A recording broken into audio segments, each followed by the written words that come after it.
Bueno, entonces nos quedamos en el caso de las obligaciones de dar cosas para constituir derechos reales sobre inmuebles. Es decir, Perdón, ¿se me escucha, no? Sí, sí. Bueno, entonces, la finalidad digamos, de la obligación que asume el deudor es de constituir un derecho real en favor del acreedor, ¿sí? Ahora, justamente, si lo que está diciendo el 756 es que la obligación es de constituir el derecho real, es porque todavía el derecho real no está constituido, ¿sí? Y en esta instancia, el supuesto que prevé el 756 tiene que ver cuando hay conflicto entre varias personas que pretendan adquirir el derecho real sobre el mismo inmueble. ¿Puede pasar esto? Es decir, ¿puede pasar que existan varios acreedores sobre el mismo inmueble? Sí, no solo que puede pasar, sino que pasa mucho más a menudo de lo que sería esperable, ¿sí? Ahora, ¿por qué se llega a esta situación? Y en la mayoría de los casos, por un ardid o una actuación irregular o ilegítima del deudor, que se comprometió a entregar la misma cosa a más de una persona, ¿sí? Algo que desde el punto de vista jurídico no es posible sin, digamos, perjudicar a alguno de los acreedores, porque yo no puedo prometer entregar la misma cosa, salvo que sea en condominio, ¿sí? Es decir, que todos los acreedores estén de acuerdo en recibir partes indivisas, pero si entre ellos no hay un acuerdo y cada vez que el deudor prometió entregar la misma cosa a dos o más personas distintas, está defraudando a más de uno, ¿sí? ¿Qué quiere decir esto? Que el derecho no puede proteger a todos o no puede decidir o no puede resolver, no decidir, no puede resolver la situación de forma igualitaria para todas las partes involucradas, ¿sí? Va a haber algunos de estos acreedores que van a salir perjudicados de esta situación. Eso no quiere decir que digamos que con posterioridad no puedan iniciar acciones de daños y perjuicios contra el deudor, ¿sí? O sea, esta acción la mantienen. Lo que pasa que la finalidad de la obligación o de ese negocio jurídico que era recibir el inmueble, bueno, se frustró, ya no lo puedo recibir, ¿sí? Ahora, en función de esto, el litigio, y esta es digamos, el aspecto que debemos considerar, no va a darse entre deudor y acreedor, ¿sí? El litigio va a darse entre los acreedores. ¿Por qué? Y bueno, porque ellos van a invocar frente a otros los acreedores o frente a otros que tienen un mejor derecho, ¿sí? Bueno, es en razón de esto que el artículo 756 establece quién va a ser el acreedor que triunfe en un conflicto frente a otros donde esté en disputa la entrega de la misma cosa, ¿sí? Ahora, la ley en el primer párrafo establece quiénes tienen derecho a exigir, o mejor dicho, no quienes tienen derecho a exigir. Entre un conflicto con otros acreedores, es lo mínimo que van a tener que acreditar estos acreedores para hacer valer su derecho frente a otros, ¿sí? Y la primera parte del artículo, digámoslo, o sea, la primera regla es que tiene que tratarse del mismo inmueble, porque si son distintos inmuebles está claro que no hay conflicto, pretenden cosas distintas, ¿sí? Tiene que tratarse del mismo inmueble y la entrega la tiene que haber asumido el mismo deudor respecto de todos, ¿sí? Cuando se da esta circunstancia, tengo el primer recaudo cumplido. Y lo otro que va a decir el 756 es que los acreedores tienen que acreditar su buena fe y la adquisición a título oneroso, ¿sí? ¿Cuándo hay buena fe? Esto es una pregunta. ¿Cuándo piensan que puede haber buena fe en materia de inmuebles? Es lo que Cuando se mínimo. intenta dañar de la menor manera, digamos. No pensando la buena fe en función de otro acreedor, sino cuando hay buena fe, es decir, en función de la adquisición que vos pretendés sobre el inmueble. Cuando una persona que pretende adquirir un inmueble puede decir que es de buena fe. Porque desconocía que se lo ofrecieron ¿Sí? a otras personas, Que desconocía que qué.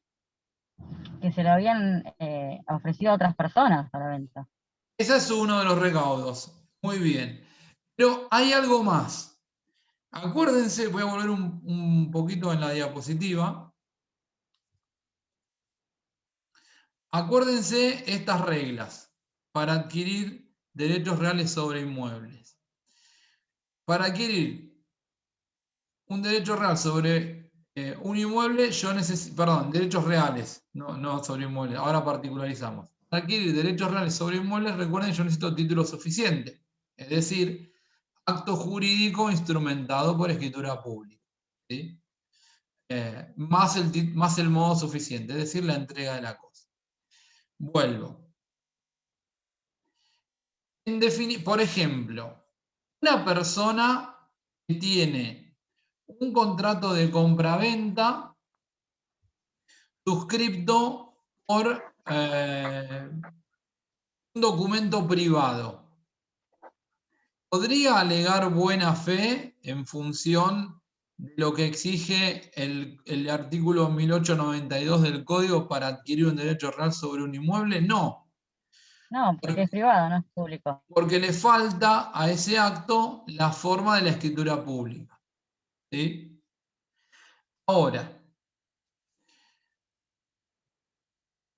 lo que vos decís es muy importante. La buena fe tiene, digamos, varios matices. Uno tiene que ver con que el sujeto haya cumplido con los recaudos que le exigía la ley para adquirir, válidamente un derecho real. Pero otro tiene que ver con que ese sujeto desconociera que había otro que de manera previa había contratado con el mismo deudor. ¿Sí? Si yo digamos, acompaño una escritura pública que da cuenta del contrato de compraventa con el deudor, ¿sí? Pero se presenta otro sujeto que dice, no, perdón, su señoría, pero mi título es anterior a esa persona, al que presenta esta persona. Y esta persona no puede decir que desconocía que mi título es anterior. ¿Sabe por qué? Porque en esa primera escritura él aparecía como testigo. Lea la primera escritura y va a ver que el escribano dijo que uno de los testigos de ese acto escriturario es quien ahora alega tener buena fe. ¿Sí? Esa es la buena fe de la que tenemos que considerar en el 756 cuando me dice que tiene que ser de buena fe. Es decir, tiene que desconocer que otro de los acreedores tiene un derecho anterior al propio, ¿sí? O un derecho preferente. Y el otro elemento es la adquisición a título oneroso, es decir, que existe una contraprestación.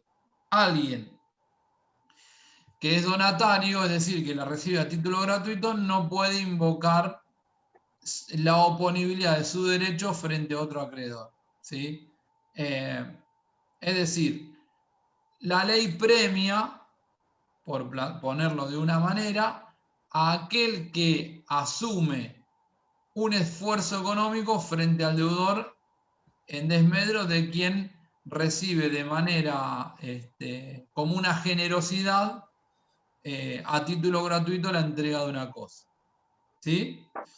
Es decir, que cualquiera que pretenda invocar un derecho preferente frente a otro acreedor sobre la misma cosa, por lo menos tiene que justificar el cumplimiento de estos 3 recaudos, ¿sí? Que se trate del mismo inmueble prometido por el mismo deudor, que se trate de un acreedor de buena fe, en los términos en los que los planteamos, y que sea a título oneroso. Si se dan estos 3 recaudos y el conflicto, digamos, mantiene su vigencia, el inciso A del 756 me va a decir que triunfa el que tiene emplazamiento es inscripción, el que tiene emplazamiento registral y tradición. Porque el código, Claro, bueno, todo eso bien. porque el código beneficia a quien tiene inscripción registral y tradición frente a otro, que invoca también un derecho a exigir la entrega de la cosa. Acuérdense los 3 recaudos que exige nuestro código. Cumplió con todos los pasos correctos que imparte la ley. En definitiva, ¿qué tiene? Un derecho real. Por eso Claro. es que en ese supuesto el código va a establecer que esa persona triunfa frente a quien tenga una escritura, pero que no esté inscripta, y menos aún no haya recibido la entrega de la cosa. ¿Sí? Yo le Profesor, diría... Sí. En el caso de que el deudor, o sea, el que vende el inmueble, haga tres contratos de compraventa, el 1, Sí. el 2, el 3, en ese orden, ¿no? Sí. Y que resulta que el número 2 va y termina de hacer la operación, escritura, y se hace tenedor del derecho real. Al día siguiente aparece el que firmó el contrato compraventa número 1, que Sí. fue anterior. ¿Puede Sí. reclamar, ya registrado el inmueble, Totalmente. puede reclamar que se vaya para atrás y hacerse el derecho a él? ¿Sí? Absolutamente. Por varios motivos, pero para no, digamos, no profundizar en algo que es propio de otra materia, pero por 2 motivos. Primero, porque la inscripción del título en el registro es declarativa. Es decir, el derecho real nació extrarregistralmente. La inscripción se hizo al solo efecto de dar a conocer la existencia de ese derecho real. Por lo tanto, si alguien tiene un derecho preferente, lo primero que tiene que hacer es plantear la nulidad del acto jurídico posterior, ¿sí? La declaración de nulidad de ese acto jurídico va a arrastrar la ineficacia de la inscripción, es decir, el juez no solo claro, va a declarar la nulidad del acto jurídico, sino que va a mandar a eliminar del asiento registral esa anotación. o sea, los efectos del acto jurídico nulo, Sí. los efectos también quedan nulos. Se extienden al registro. Está bien. Eso es por una de las razones. Y hay otra razón, que es de índole netamente registral, que tiene que ver con un principio que impera en materia de registración inmobiliaria, que tiene que ver con que nuestros registros inmobiliarios son no convalidantes. Es decir, la inscripción en el registro no sanea el título, ni los vicios que presentaba ese título. ¿Sí? Es decir, que el título, si tiene una ineficacia, la inscripción en el registro no la limpia, no la purga, mantiene esa ineficacia.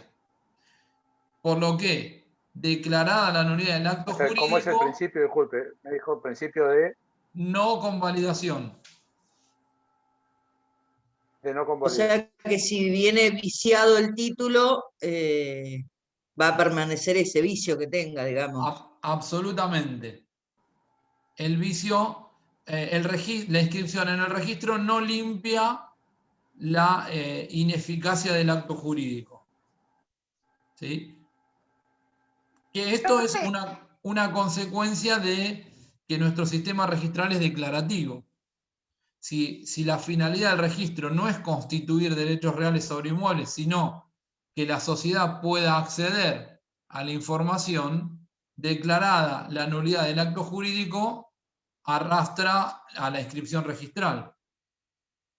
Y esto tiene... Sí. Una pregunta. Por ejemplo, en el caso que los tres se hayan inscrito en el mismo día, ¿se le da prioridad en la hora? ¿Algo así me explicaron o no? ¿Cómo es? A ver, no es digamos, no pueden haber, desde el punto de vista del dominio o del derecho real de dominio o derechos reales sucedáneos, no pueden haber dos inscripciones de la misma naturaleza. Porque el registro no puede tener dos inscripciones donde se estén informando dos titulares distintos sobre el mismo inmueble. Claro, pero yo le digo en el caso de un boleto de compraventa. Pero los boletos... Bueno, el tema del boleto abre un abanico de discusión enorme. Pero vamos a aclarar, vamos a dejar esto aclarado. El boleto no es título suficiente. Por lo tanto, quien adquiere un inmueble o la posesión de un inmueble con causa en un boleto de compraventa no es titular de un derecho real. Porque el boleto no está instrumentado por escritura pública. ¿Sí? ¿Hasta ahí me seguís? Sí, profe, sí. Bien. Ahora, a su vez,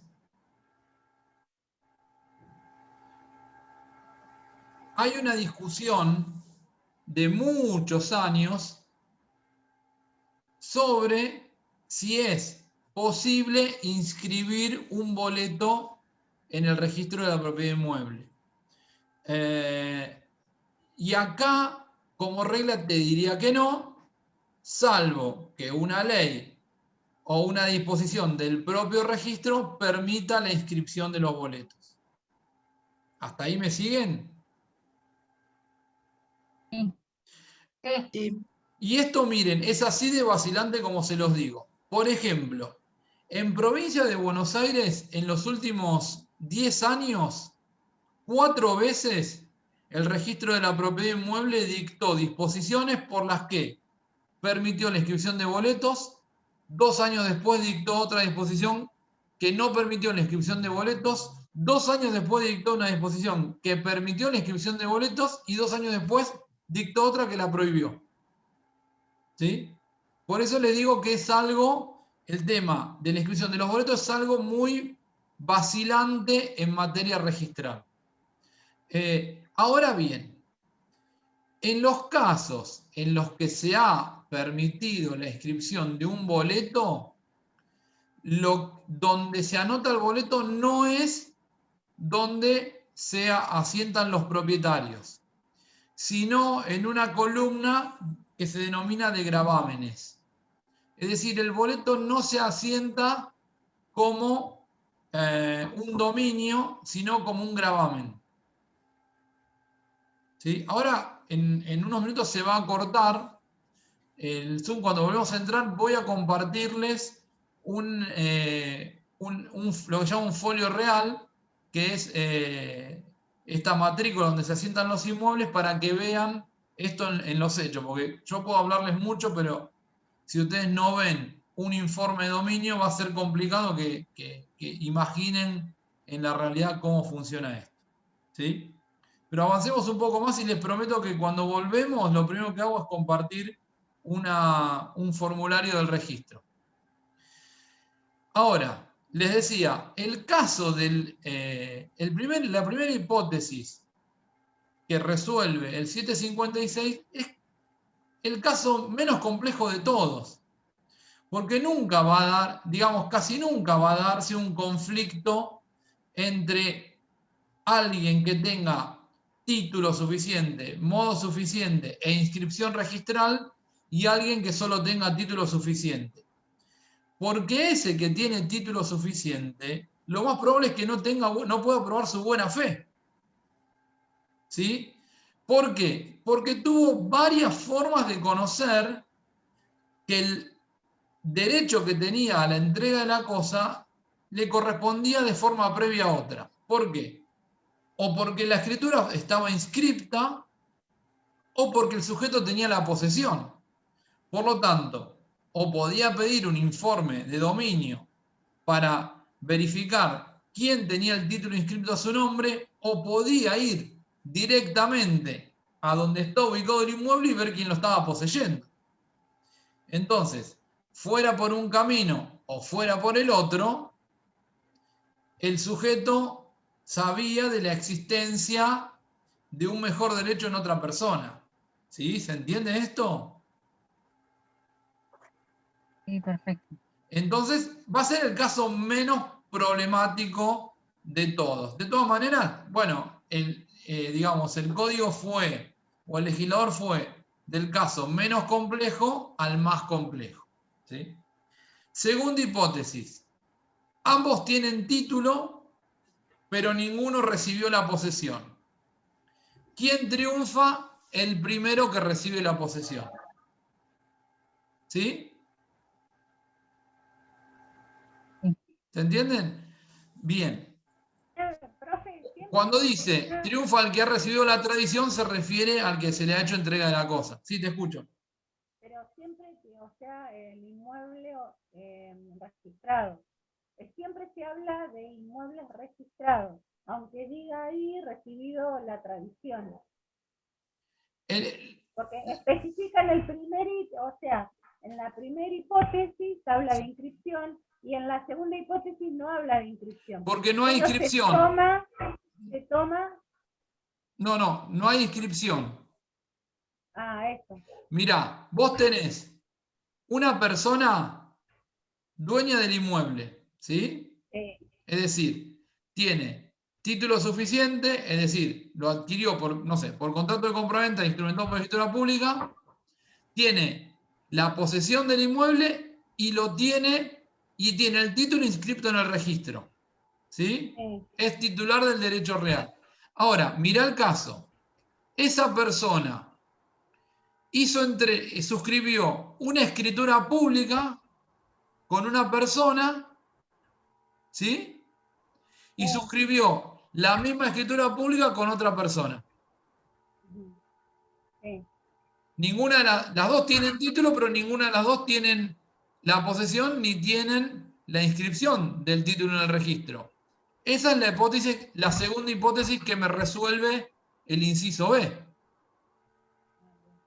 Entonces, ¿quién triunfa ahí? El primero de esos dos que recibe la posesión. ¿Sí? O sea, el primero que recibe la posesión, pero no.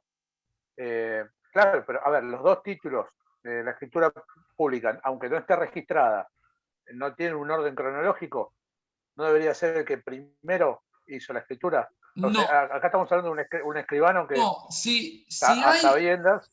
Sí. Si hay. No digo que. No, pero te interrumpo por esto, porque está muy bien lo que vos decís. Está muy bien lo que vos decís. Si hay dos personas que tienen título, pero hay uno que recibió la posesión, por más que el título sea de fecha anterior el del otro, triunfa el que tiene la posesión. ¿Sabés por qué? Bueno. ¿Por qué? Porque La persona tiene título suficiente y modo suficiente. ¿Y qué tiene en Entonces, ¿qué definitiva? recaudo debería tomar? ¿Qué tiene en Derecho definitiva? real. Un derecho La real. vuelvo acá. Tiene derecho real. Ojo, ojo, no nos olvidemos nunca que el presupuesto mínimo que exige la ley es que sea de buena fe. ¿Qué quiere decir esto? Que Sí, si esa obvio. escritura es posterior y a su vez el sujeto recibió la posesión, pero conocía de una escritura antecedente, no es de buena fe. Por lo cual, digamos, no tiene un mejor derecho que el otro, por más que el otro no tenga posesión, porque conocía de la existencia de ese título antecedente. ¿Me seguís? Claro, profesor, sí, lo que me hace ruido es esto. Sí, Un propietario de un inmueble se sí, pone de acuerdo con un escribano, sí, ¿sí? Venden 3 veces el inmueble y sí, al tercero le dan la posesión. sí, Antes, en el mismo día lo hacen, ¿eh? Y le dan la sí, posesión al tercero. Los sí, primeros 2 que compraron el mismo día no tienen la posesión, hay sí, 3 escrituras sí, suscritas por el mismo escribano, no tienen la posesión el 1 y el 2, sí. y ya no tienen derecho a reclamar por el inmueble, porque tiene la posesión el tercero. Antes, a ver, sin inscribir esto en el registro, por supuesto, ¿no? Bueno, Antes de inscribir en el registro, con que tenga la escritura firmada por escribano, es una trampa total. bueno, ¿Cómo se ampara una persona que compra ante esto? bueno, vamos por partes para tratar de resolver el enigma. Primero, En ese, eh, profe, sí, en ese caso la vía que le queda a la persona damnificada es tratar de demostrar de que hubo un dolo por parte del escribano y el propietario anterior, el que vende. y complicidad del que adquiere, porque el código te exige Exactamente. buena fe. Estamos hablando de una venta de mala fe ya con intenciones de joder a los dos anteriores. Sí, pero acordate que lo que importa acá es la buena fe del que adquiere. Es El decir, el que comprador, adquiere claro. tiene que conocer el ardid por el cual se está perjudicando a los otros dos. ¿Sí? Ahí está. Sí, Pero sí. vamos a aclarar esto porque está muy bien lo que dice el compañero. ¿Sí? Primero, cuando se otorga, lo que